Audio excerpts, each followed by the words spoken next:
मित्रों नमस्कार। जय हिंद। एक बार फिर से आप सभी का स्वागत है। मैं सुभाष शुक्ला आपके सामने हाजिर हूं इंग्लिश वाला लेकर के। और आज हम बात करने वाले हैं सेंटेंस के विस्तार के बारे में। हमारे मन में ये सवाल आता है कि जब हम वाक्य बनाना स्टार्ट करते हैं, जब हमारे मन में या हमारे जहन में विचार आता है कि हम वाक्य बनाएं, तो बड़ी विचित्रताएं आती हैं। हम सोचते हैं कि हम कहां से शुरुआत करें। या सबसे बड़ी बात कि जो मोटा मोटा हम समझते हैं, या पिछले वीडियो में आपको बताया गया कि जो फार्मूला होता है वो हम रट लेते हैं, subject plus verb plus object plus complement plus adverb. लेकिन समझ में नहीं आता है कि हम कैसे इसको जोड़ें और कैसे बनाएं। अगर एक कोई नया विद्यार्थी है, शुरुआत कर रहा है, या उसके पास में अच्छी मटेरियल्स नहीं है, अच्छी किताबें नहीं है, अच्छे टीचर नहीं है, और अगर वो समझ में नहीं आ रहा है कि वो आखिर कहां से स्टार्ट करे, किस तरह से वाक्य को वो सेटअप करे, कैसे तैयार करे, तो उसको शायद ये जो वीडियो होगी वो बहुत लाभदायक होगी और उसको देखना चाहिए अच्छे से, विस्तार से देखें। आज से मैं वीडियोस को थोड़ा सा लंबा करने वाला हूं और थोड़ा मैंने कहा स्पीड बढ़ा रहे हैं धीरे धीरे। तो आते हैं, चर्चा करते हैं सेंटेंस के ऊपर। स्ट्रक्चर सुधार बहुत अच्छे तरीके से आपको समझाने का प्रयास किया गया है। सेंटेंस वाक्य स्ट्रक्चर ये आपको याद होगा, मैंने उस दिन बताया था। सबसे पहले सब्जेक्ट आता है, फिर वर्ब आता है, ऑब्जेक्ट आता है, कॉम्प्लीमेंट आता है और एडवर्ब आता है। ये रहा फार्मूला। लेकिन जब हम हिंदी में किसी वाक्य को प्राप्त करते हैं या पाते हैं, या हमें कोई देता है और कहता है कि उसकी इंग्लिश बनाओ, तो फिर सबसे बड़ी दिक्कत ये होती है कि हम ये कैसे जान पाए हिंदी में कि सब्जेक्ट किसे कहेंगे, ऑब्जेक्ट किसे कहेंगे, वर्ब किसे कहेंगे, आई मीन क्रिया किसे कहेंगे। तो ये सब बड़ी चिंता का विषय होता है। अगर आप मैंने वही कहा, अगर आप शुरुआत कर रहे हैं तो, या एक ऐसे स्टेज पे हैं जहां से आपको लगता है कि आप थोड़ा सा हिल रहे हैं, तो वहां से मैं कह रहा हूं बहुत जरूरी समझना, बहुत आसान होगा। सबसे पहले ये क्या है, इसे हम क्या कहते हैं। वास्तव में मैं इसको लैंग्वेज और ग्रामर दोनों के माध्यम से आपको बताने का प्रयास कर रहा हूं। लैंग्वेज में अगर आप जाएंगे तो इसको बास्केट्स कहते हैं। सब्जेक्ट की बास्केट होती है, वर्ब की बास्केट होती है, ऑब्जेक्ट की बास्केट होती है, और कॉम्प्लीमेंट की बास्केट होती है, एडवर्ब की बास्केट होती है। बास्केट आपके समझ में आ रहा होगा, जिसको हम टोकरी कहते हैं। देहात में हम इसको डलिया कहते हैं, जिसमें कोई सामान, फ्रूट वगैरह रखा जाता है। यहां बास्केट की बात हो रही है सब्जेक्ट को रखने की। सबसे जो पहला बास्केट है वाक्य का, उसमें हम सब्जेक्ट रखते हैं। दूसरा जो होता है उसमें हम वर्ब को रखते हैं, और तीसरे में हम ऑब्जेक्ट रखते हैं, और इसी क्रम में आगे बढ़ते हैं तो चौथे पे हम कॉम्प्लीमेंट को रखते हैं, और आखिरी में हम एडवर्ब को रखते हैं। लेकिन ये बात हुई लैंग्वेज की। हमें से बहुत कम लोग लैंग्वेज को समझते हैं। हम लोग बचपन से ही हमको यही बताया गया है कि इंग्लिश की व्याकरण पढ़ी जाए। व्याकरण कुछ हद तक इजी है, सरल है, क्योंकि उसमें नियम है। सारे नियम पर आधारित आपके जो प्रश्न है वो आसानी से आपको समझ में आ जाते हैं। लेकिन अगर लैंग्वेज में जाया जाए तो मेरा ऐसा मानना है कि लैंग्वेज और आसान है और एक सरल माध्यम है आपको किसी भी भाषा को बताने का। तो मैं इंग्लिश में आपको दोनों स्टेप आपको बताना चाहता हूं, लैंग्वेज के बारे में भी और व्याकरण के बारे में भी। तो मैंने कहा इसको हम लैंग्वेज में कह लेते हैं बास्केट्स। लेकिन अगर इसी को आप व्याकरण में जाएं, अगर आप इंग्लिश ग्रामर में जाएं, तो इसी को केस कहते हैं। सब्जेक्ट टू केस आपने सुना होगा, सब्जेक्ट टू केस कहा जाता है। वर्बल केस होता है, ऑब्जेक्टिव केस होता है, कॉम्प्लीमेंट्री केस होता है, एडवर्बियल केस होता है, और बहुत सारे केस आगे आप पढ़ने वाले हैं। लेकिन यहाँ पे जो बहुत महत्वपूर्ण है, अब आपके मन में आ रहा होगा केस एक नया कॉन्सेप्ट लेके आ गए। अभी उसको बास्केट बता रहे थे, अब केस बता रहे हैं, ये क्या चक्कर है भाई? कुछ नहीं, सेम वही चीजें हैं, कोई दिक्कत नहीं है। जिसको हम बास्केट भाषा में कहते हैं, लैंग्वेज में बास्केट कहते हैं, उसी को हम व्याकरण में केस कहते हैं। केस को अगर आपको समझना हो तो आप ऐसे कह सकते हैं, जिसमें कोई चीज रखी जाए। जैसे आपने शायद सुना होगा सूटकेस। सूटकेस हम आपके घरों में शायद होगा, और आपने पाया होगा कि उसमें हम कपड़ों को रखते हैं। या आपने देखा होगा आई थिंक कपबोर्ड है, या अगर मैं केस से रिलेटेड बताऊं तो जैसे आपने सुना होगा चाबी का केस। या अगर मैं वर्तमान में आपको बताना चाहूं तो आप ध्यान से देख सकते हैं, ये जो कैप है इसको भी केस कहा जाता है। तो मतलब वो चीज केस होती है जिसमें कोई चीज रखी जाती हो। तो यहां सब्जेक्टिव केस है, इसमें क्या रखा जाता है, सब्जेक्ट से संबंधित जितने सारे शब्द हैं वो आप सब्जेक्टिव केस में रख सकते हैं। बात समझ में आई? क्यों नहीं आई? एक बार फिर से देख लेते हैं। अगर आपको डाउट है या अगर आपको लगता है कि नहीं मैंने कुछ ज्यादा बता दिया है या समझ में नहीं आया, कंफ्यूज हो गए दोनों में, तो एक बार फिर से देख लेते हैं। मैंने बस इतना ही कहा है कि जो प्लेस है, जो 5 प्लेस है सेंटेंस के, जो पूर्ण वाक्य के जो 5 प्लेस है, subject, verb, object and complement और एडवर्ब, इन पांचों के जो स्थान है इनके 2 नाम। भाषा में जाएंगे तो इनके नाम बास्केट्स रखे गए हैं। बास्केट कहा जाता है, सब्जेक्ट की बास्केट, वर्ब की बास्केट, ऑब्जेक्ट की बास्केट एंड कॉम्प्लीमेंट की बास्केट और एडवर्ब की बास्केट। लेकिन अगर वही व्याकरण में जाया जाए तो आप ग्रामर में पाते हैं कि इनको हम केस कहते हैं। सब्जेक्टिव केस सुना होगा आपने, ऑब्जेक्टिव केस सुना होगा आपने, कॉम्प्लीमेंट्री केस सुना होगा आपने। तो ऐसे इनको हम इंग्लिश व्याकरण में, इंग्लिश ग्रामर में इनको क्या कहते हैं, केस कह लेते हैं। अब शायद बात समझ में आ गई। अब आगे बढ़ते हैं। अब सपोज करो कोई नया लड़का है, बिल्कुल नया है और वो वाक्य बनाने की विधि को सीखना चाहता है। तो मैंने कहा ये वीडियो उसी के लिए है जो लोग इंग्लिश से डरते हैं, जिनको डर लगता है, या जो लोग फार्मूले पे हमेशा आधारित होते हैं। मैं बहुत ज्यादा फार्मूले बताने में विश्वास नहीं रखता हूं। मेरा उद्देश्य होता है कि अगर आपको सिद्धांत एक बार पता चल जाए, अगर आपको एक बार समझ विकसित हो जाए, तो फिर फार्मूले की आवश्यकता शायद नहीं पड़ेगी, मेरा ऐसा मानना है। तो मैंने एक वाक्य लिख रखा है आपके सामने। मैंने कहा राकेश धीरे धीरे, आगे लिखा है कि कमरे में अपने विषयों को पढ़ रहा है। एक वाक्य लिखा है, कोई भी वाक्य हो सकता है, कोई जरूरी नहीं कि राकेश हो। मेरे सर का नाम राकेश है, इसलिए मैं बड़े गर्व के साथ आई थिंक लिखता हूं। बहुत सारे टीचर हमारे हैं जिन्होंने मुझे इस लायक बनाया है, मैं उनको कभी भूलता नहीं हूं। सभी के नाम लेना यहाँ पे अभी उचित नहीं होगा क्योंकि आप जानते हैं, लेकिन सर का नाम है, बहुत प्रिय है हमारे। तो राकेश लिखा है धीरे धीरे कमरे में अपने विषय को पढ़ रहा है। तो ये जो वाक्य है इसमें आपको जो 5 जो बिंदु हैं उनको मैंने अच्छे से विस्तार से बताने का प्रयास किया है। लेकिन दिक्कत यही है कि हम कैसे जान पाए कि क्या है। तो अगर आप शून्य से हैं, अगर आप शुरुआत कर रहे हैं, तो किसी भी वाक्य को आपको लिखने के बाद या हिंदी में लिखने के बाद में आपको देखना है कि उसका अंतिम शब्द क्या है। क्योंकि अगर अंतिम शब्द अगर आप जानते हैं तो आसानी से आप पकड़ लेंगे कि हम उस वाक्य की इंग्लिश कैसे बनाएं। तो मैंने कहा, लिखा हुआ राकेश धीरे धीरे, फिर लिखा कमरे में अपने विषय को पढ़ रहा है। पढ़ रहा है, आप पा रहे हैं कि पढ़ रहा है में जो पढ़ रहा ये अंतिम शब्द है। याद रहे, है कोई शब्द नहीं है, याद रहे, है कोई शब्द नहीं है यहाँ पे अक्षर का काम कर रहा है।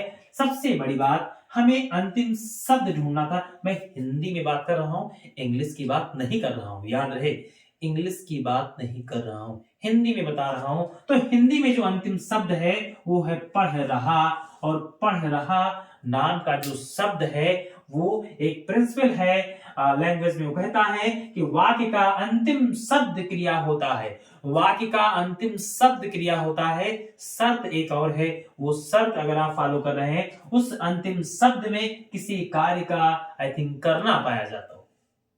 मतलब एक वर्ड में कहें तो अगर आप वाक्य के अंतिम शब्द को उठाए हैं, अगर आपने वाक्य के अंतिम शब्द को पकड़ा है और आपने देखा है और आपने पाया कि जो अंतिम शब्द है अगर उसमें कोई काम किया जा रहा है, तो अगर कोई काम किया जा रहा है तो वो क्या हो जाएगा, तो वो हो जाएगा आपका वर्ब। ये शायद बात आपके समझ में आ चुकी है। तो अगर आपने पाया कि जो वर्ब है वो आपका अंतिम शब्द इसमें क्या है, वो है पढ़ रहा। तो अंतिम शब्द अगर आपने पाया कि पढ़ रहा है, अगर ये आपने महसूस किया कि अंतिम शब्द पढ़ रहा है, अगर ये आपका अंतिम शब्द है, तो अब क्या करना है, उससे आपको कुछ प्रश्न पूछने हैं, आपको उससे कुछ सवाल करने हैं। कितने सवाल करने हैं, कम से कम 3 सवाल करना है। और सबसे बड़ी बात कि सवाल को सीरियल से करना है। अगर आपने कहीं आगे पीछे सवाल कर दिए तो फिर आंसर गलत हो सकता है और वाक्य बनाने में आपको दिक्कत आ सकती है। तो मैं फिर से एक बार आपको बताने का प्रयास कर रहा हूं। हमने एक वाक्य लिखा, राकेश धीरे धीरे, फिर लिखा कमरे में अपने विषय को पढ़ रहा है। मैंने सबसे पहले क्या किया, अंतिम शब्द उठाया, पढ़ रहा। उसको मैंने देखा ध्यान से, क्या उसमें कोई काम किया जा रहा है? हाँ, पढ़ने का काम किया जा रहा है। तो आसानी से मैंने कहा कि एक वर्ब है, और अगर वर्ब मैं पा चुका हूं तो मुझे उस वर्ब से अब 3 सवाल करने हैं। पहला सवाल है कौन, दूसरा सवाल है क्या, और तीसरा सवाल है कैसे। अगर आपने कौन से सवाल किया, अगर आपने उस क्रिया से कौन से सवाल पूछा, तो जो उत्तर प्राप्त होगा वो आपको प्राप्त होगा सब्जेक्ट। और अगर आपने क्या से प्रश्न किया तो आपको जो उत्तर प्राप्त होगा वो होगा आपका ऑब्जेक्ट। और जो तीसरा सवाल होगा कैसे, जब आप कैसे से प्रश्न करते हैं तो हमें जो उत्तर में प्राप्त होता है वो होता है एक्चुअली एडवर्ब। तो आते हैं, और देर फिर किस बात की, सामने ही एग्जाम्पल है तो देख लेते हैं। सबसे पहले एक बार इस वाक्य को ध्यान से पढ़ते हैं कि राकेश धीरे धीरे, फिर लिखा है कमरे में अपने विषय को पढ़ रहा है। तो पहला सवाल पूछना है उस वर्ब से कि कौन पढ़ रहा है। आपको पूछना है कि कौन पढ़ रहा है, और मुझे पूर्ण विश्वास है कि आपको उत्तर पता चल चुका होगा। आप पाएंगे ये राकेश पढ़ रहा है, मतलब राकेश क्या है, इस वाक्य का सब्जेक्ट है, जो बड़ी आसानी से हमें प्राप्त हो चुका है। नहीं जान पाए, कोई बात नहीं, फिर से पूछ लीजिए, क्या दिक्कत है भाई, आपके सामने है। तो पूछना है कि कौन पढ़ रहा है, आप पाएंगे कि राकेश पढ़ रहा है। तो जैसे ही कौन से प्रश्न करेंगे तो जो उत्तर प्राप्त होगा क्या होगा, तो एस फॉर सब्जेक्ट होगा। अब दूसरा सवाल, अब पूछना है कि क्या पढ़ रहा है। अब पूछना है कि क्या पढ़ रहा है, और जैसे ही आप पूछते हैं कि क्या पढ़ रहा है, आपको उत्तर मिल रहा है अपने विषयों को। अपने विषयों को पढ़ रहा है, अपने विषयों को पढ़ रहा है, तो अपने विषयों को, ये क्या हो जाएगा, ये हो जाएगा आपका ऑब्जेक्ट। अगला क्वेश्चन तीसरा, आपको पूछना है कि कैसे पढ़ रहा है। आपको पूछना है कि कैसे पढ़ रहा है, और आपको उत्तर प्राप्त हो जाएगा कि वो धीरे धीरे पढ़ रहा है, कि वो धीरे धीरे पढ़ रहा है। और धीरे धीरे आपको मिल चुका है एडवर्ब। जैसे ही आप कैसे से प्रश्न करेंगे आपको तुरंत उत्तर प्राप्त होगा। अगर वाक्य में है, नहीं है तो कोई चिंता ही नहीं, नहीं है तो फिर कोई चिंता नहीं। एक बात और, अभी शुरुआत है, बहुत ज्यादा न खुश हूं और न बहुत निराश हूं। मैं तटस्थ रहने में विश्वास करता हूं। मेरा ऐसा मानना है कि अगर आप मेरे साथ जुड़े रहे तो मैं गारंटी देता हूं कि आपको इंग्लिश आएगी ही। इंग्लिश के पास कोई ऑप्शन नहीं है कि वो तुम्हारे पास ना आए, उसको आना ही पड़ेगा, क्योंकि आप इतनी शिद्दत से बैठ के पढ़ जो रहे हैं उधर से। मुझे विश्वास है, मुझे ऊर्जा देता है कि आप ध्यान से हमारे वीडियोस को देख रहे हैं। बहुत जल्दी ही आप लोगों ने बहुत ज्यादा आई थिंक देखा है, बड़ा सपोर्ट किया है, और इसके लिए बहुत बहुत धन्यवाद। मात्र एक हफ्ते में 5000 के ऊपर व्यूज चले गए हैं, ये आपकी ही कृपा है, ये आपका ही आई थिंक मेहनत है, ये आप सबकी लगन बताती है कि आप कितना सीखना चाहते हैं। और इसी से मुझे ऊर्जा प्राप्त होती है कि नहीं, सुबह से उठो और पढ़ाना। मैं आपके लिए इस कमरे में, सोचो अकेले इस I think electronic I think माध्यम से आपसे बात कर पा रहा हूं, इस मोबाइल से बात कर पा रहा हूं, इस कैमरे से बात कर पा रहा हूं, केवल और केवल ये ऊर्जा ही आपकी है। नहीं तो फिर आप समझते। तो हम फिर से बात करते हैं, इसको बनाते हैं। तो मैंने आपसे कहा हमने प्राप्त किया, सबसे पहले मैंने प्राप्त किया वर्ब। वर्ब से मैंने 3 सवाल किया। सबसे पहले पूछा कौन, कौन से हमें प्राप्त हुआ सब्जेक्ट, क्या मिला राकेश। उसके बाद में फिर मैंने पूछा क्या, क्या से उत्तर मिला आपने अपने विषयों को, क्या है ऑब्जेक्ट।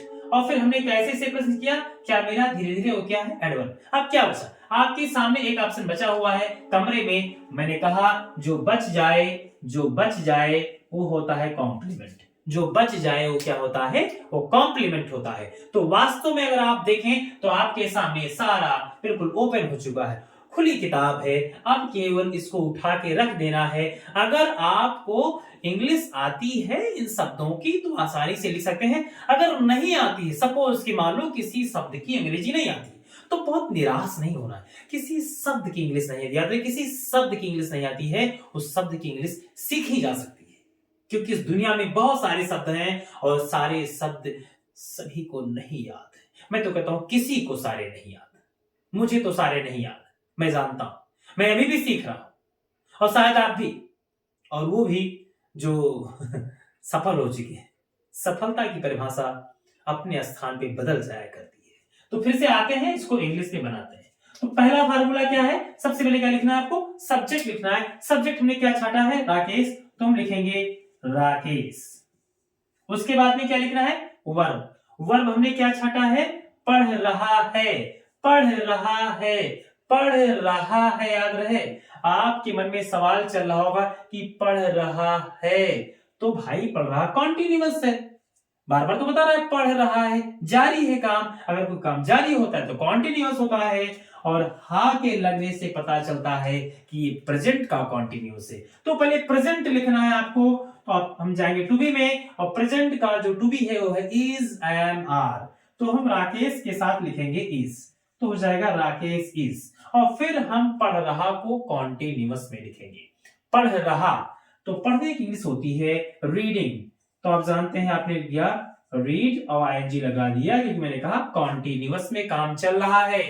तो अगर जब कोई काम जारी होता है तो भैया, बेटा, बाबू, तो उसको हम क्या, उसमें आईएनजी लगा देते हैं। तो हमने लगाया राकेश इज रीडिंग। अब हमें क्या लिखना है? ऑब्जेक्ट लिखना है। ऑब्जेक्ट क्या है? अपने विषयों को। अपने की इंग्लिश क्या आएगी? राकेश एक पुरुष है, और एक पुरुष अपने के लिए लगाता है हिज। क्या लगाता है? हिज लगाता है, तो हिज। और फिर विषयों है, विषय नहीं है, विषयों है, मतलब कई सारे विषय को पढ़ रहा है, तो हो जाएगा सब्जेक्ट्स। तो हो जाएगा सब्जेक्ट्स। तो हमने लिख दिया है ऑब्जेक्ट। अब किसका नंबर है? अब कॉम्प्लीमेंट का नंबर है, और कॉम्प्लीमेंट हमने क्या छांटा था? कमरे में। कमरे में तो क्या हो जाएगा? In the room. In the room हो गया। और अंत में हमें क्या लिखना है? धीरे धीरे की इंग्लिश। धीरे धीरे की इंग्लिश याद रहे, स्लोली स्लोली नहीं होती है, स्लोली होती है। क्या होती है? स्लोली। ओके, तो ये था आपका नॉर्मल। मैंने बहुत स्लो मोशन में बनाया है, धीरे धीरे समझा के बनाया है। मैं इसको विद इन सेकंड बना सकता था, लेकिन आपको समझना बहुत जरूरी है। अगर एक बार एक वाक्य का स्टेप प्रोसेस में आ गया, तो आप फिर हजारों बना सकते हैं। इसलिए रटना नहीं भाई। सबसे पहला काम क्या करना है? वाक्य को उठाना है, उसको पढ़ना है। एक बार अच्छे से पढ़ना, 2 बार पढ़ना, 3 बार पढ़ना, और फिर अंतिम शब्द की तरफ जाना है। देखना है कि अंतिम शब्द क्या है। आपने पाया कि अंतिम शब्द कुछ है, कुछ भी है, देखना है क्या उसमें कोई काम किया जा रहा है। अगर काम किया जा रहा है तो वो टू डू वाली क्रिया है, ये कंफर्म। और अगर वो टू डू की क्रिया है, तो उससे हमें सवाल करने हैं पूरे 3। सबसे पहला सवाल करना है कौन। जब हम कौन से सवाल करते हैं तो उत्तर क्या प्राप्त होता है? सब्जेक्ट। दूसरा सवाल करना है क्या। जब हम क्या से सवाल करते हैं तो क्या प्राप्त होता है? ऑब्जेक्ट।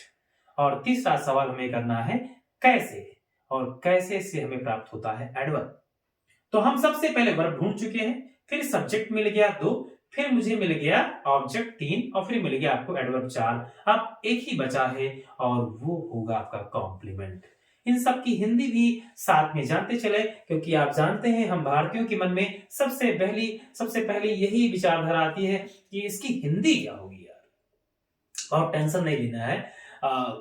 वैसे मैं हिंदी बताना पसंद नहीं करता हूं, क्योंकि मैंने महसूस किया है कि जो लोग हिंदी से इंग्लिश और इंग्लिश से हिंदी ऐसा सोचते हैं, उनको दोहरा समय भी अपना मतलब उसमें लगाना पड़ता है, डबल टाइम स्पेंड करना पड़ता है, बड़ी दिक्कत होती है। क्योंकि मैं उस रास्ते से गुजर चुका हूं, लेकिन मजबूरी है हम जैसे अध्यापकों की, क्योंकि आप जानते हैं कि समाज में बहुत से ऐसे लोग हैं जो अपनी भाषा में उसको समझना ज्यादा आसान समझते हैं, बहुत उनको पसंद होता है, तो मुझे मजबूरी बताना पड़ेगा। तो एस फॉर सब्जेक्ट, सब्जेक्ट की हिंदी होती है अब कर्ता, वी फॉर वर्ब, वर्ब की हिंदी होती है क्रिया, O for object, object means होता है कर्म, और सीपी मींस होता है कॉम्प्लीमेंट, इसकी हिंदी होती है पूरक, और अंत में है एडीबी, इसका मतलब होता है एडवर्ब। और एडवर्ब की हिंदी होती है क्रिया विशेषण, मतलब जो क्रिया की विशेषता को बताए। शायद आप मेरी बात को समझे हैं। एक वाक्य और ले लेते हैं, एक वाक्य और ले लेते हैं, छोटा सा एक और ले लेते हैं।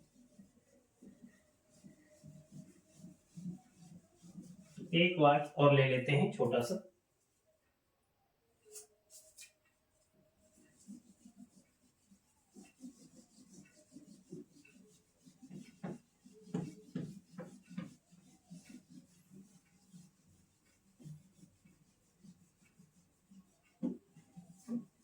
ये जो मार्कर होता है भैया, ये ठंडी में जल्दी छूटता नहीं है, ठीक है, तो थोड़ा सा दिक्कत देता है, सॉरी फॉर दैट। आते हैं एक वाक्य ले लेते हैं। मैंने कहा कि मीरा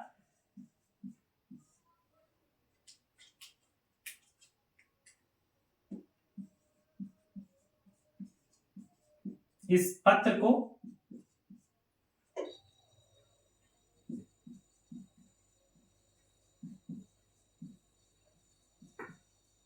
सावधानी पूर्वक लिखती है।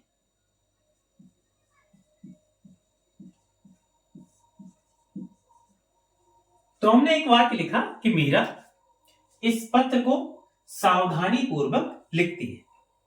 तो मैंने कहा था आपसे सबसे पहले क्या ढूंढना है, सबसे पहले ढूंढना है आपको क्रिया। तो क्रिया कहां होता है, अंत में, अंतिम शब्द। अंतिम शब्द क्या है, लिखती। तो लिखती क्या हो गया, क्रिया, क्योंकि इसमें लिखने का काम किया जा रहा है। अब मुझे इससे सवाल करने पूरे 3। मैंने कहा कि कौन लिखती है, तो आपने उत्तर प्राप्त किया मीरा लिखती है। तो मेरा क्या हो गया, सब्जेक्ट हो गया। फिर मैंने पूछा कि क्या लिखती है, तो कौन पूछा तो मीरा मिल गया, सब्जेक्ट। अब क्या लिखती है, तो हम पाएंगे इस पत्र को क्या हो गया आपका, ये हो गया आपका ऑब्जेक्ट। फिर मैंने पूछा कि कैसे लिखती है, तो उसने कहा सावधानी पूर्वक लिखती है, तो ये क्या हो गया, एडवर्ब। अब इसमें कोई स्थान बचा ही नहीं। अगर कुछ होता और, तो वो शायद कॉम्प्लीमेंट होता या और भी कुछ हो सकता था, जो आगे वाली क्लास में आप विस्तार से जान पाएंगे कि और क्या क्या हो सकता है, ठीक है, और भी चीजें हो सकती हैं। बहुत निराश नहीं होना है, अभी जो चीजें आई हैं उनको अच्छे से समझिए। तो सबसे पहले क्या लिखना है, हमें लिखना है मीरा की इंग्लिश, तो हमने लिख दिया मीरा। और फिर क्या लिखना है, वर्ब। वर्ब ने पाया है लिखती है, तो आप जानते क्या हो जाएगा राइट। राइट में एस लगाना है, राइट्स, क्योंकि मीरा की एक वचन है, और जब आपका कर्ता एक वचन होता है तो अकॉर्डिंग टू सब्जेक्ट आपको वर्ब लिखना होता है। जैसे आपका कर्ता एक वचन है, वैसे हमें अपनी क्रिया को भी एक वचन बनाना होता है। और आप जानते हैं कि जो क्रियाएं हैं अक्सर, जो खासकर टू डू की जो सारी क्रियाएं हैं वो ऑलरेडी पहले से प्लूरल बनी होती हैं, हमें उनको सिंगुलर बनाना पड़ता है। तो हमने लिख दिया मीरा, फिर कर दिया राइट्स, इसलिए मैंने राइट में एस लगा के उसको एक के लायक, मीरा के लायक बनाया, राइट, समझे कि नहीं। हाँ, फिर मैंने किया ऑब्जेक्ट। ऑब्जेक्ट क्या है, इस पत्र को, तो मैंने कर दिया दिस, फिर मैंने कर दिया लेटर, ओके। तो हमने पहले लिखा सब्जेक्ट, फिर मैंने लिखा वर्ब, फिर मैंने लिखा आपका ऑब्जेक्ट, और अब केवल बचा है एडवर्ब। तो एडवर्ब बचा है, तो आराम से लिख दीजिए। अगर कॉम्प्लीमेंट नहीं है, स्थान खाली है, तो भाई क्या दिक्कत है, लिख दीजिए, कोई दिक्कत नहीं है। तो हमें लिखना है सावधानी पूर्वक, और हो जाएगा आपका केयरफुली, हो गया केयरफुली। तो इस तरह से Meera writes this letter carefully हो गया। तो शायद आप मेरी बात को आज समझ पाए हैं। आज की क्लास थोड़ी सी लंबी हुई है, मैं आने वाले समय ये ध्यान रखूंगा कि आपके समय को बर्बाद न किया जाए बहुत अच्छे तरीके से, क्योंकि बहुत समय बहुत महत्वपूर्ण है, आपका भी, मेरा भी और सभी का। तो इसलिए मैं एक भी फालतू बात इस वीडियोस में बात करने का प्रयास नहीं करूंगा। अगर कहीं गलती से कुछ ऐसा हो गया है एग्जाम्पल देने के दौरान, तो क्षमा करें, क्योंकि आप जानते हैं कि एक टीचर का काम होता है अधिक से अधिक समझाना बच्चों को। तो इस चक्कर में क्या होता है, समझाने के चक्कर में क्या होता है कि कहीं कहीं एक से अधिक एग्जाम्पल से एक से अधिक बार मैं समझा देता हूं। तो ये मेरे अंदर एक कमी है। इसको आप पॉजिटिव ले सकते हैं या नेगेटिव, जैसा आप सोचें, लेकिन मेरा ऐसा मानना है कि आपके समझ में एक क्लास आई होगी। बहुत आसान है इंग्लिश, और वाक्य को खासकर इंग्लिश हिंदी से इंग्लिश या इंग्लिश से हिंदी बनाना बहुत ही आसान है। बहुत जल्दी ही हम एक नए सेगमेंट में मिल रहे हैं। 1 जनवरी से स्पेशल बोर्ड पढ़ेंगे और उसमें बहुत नई चीजें सीखेंगे, और इसको अभी हम तब तक सीख रहे हैं अच्छे से। Basic I think basic class आपकी चलती रहेगी। मैं प्रयास करूंगा कि हमेशा चलती रहे। अगर आपका साथ बना रहा तो हम रोजाना मिलते रहेंगे। जय हिंद। आप अपना ख्याल रखें, और अपनों का जो आपके आई थिंक चाहने वाले खासकर हैं, और मैं आपको बहुत याद करता हूं। मैं कैसे बताऊं, मैं बस ऐसे ही कह सकता हूं कि आई मिस यू टू। और फिर मिलते हैं जल्दी से। Thank you.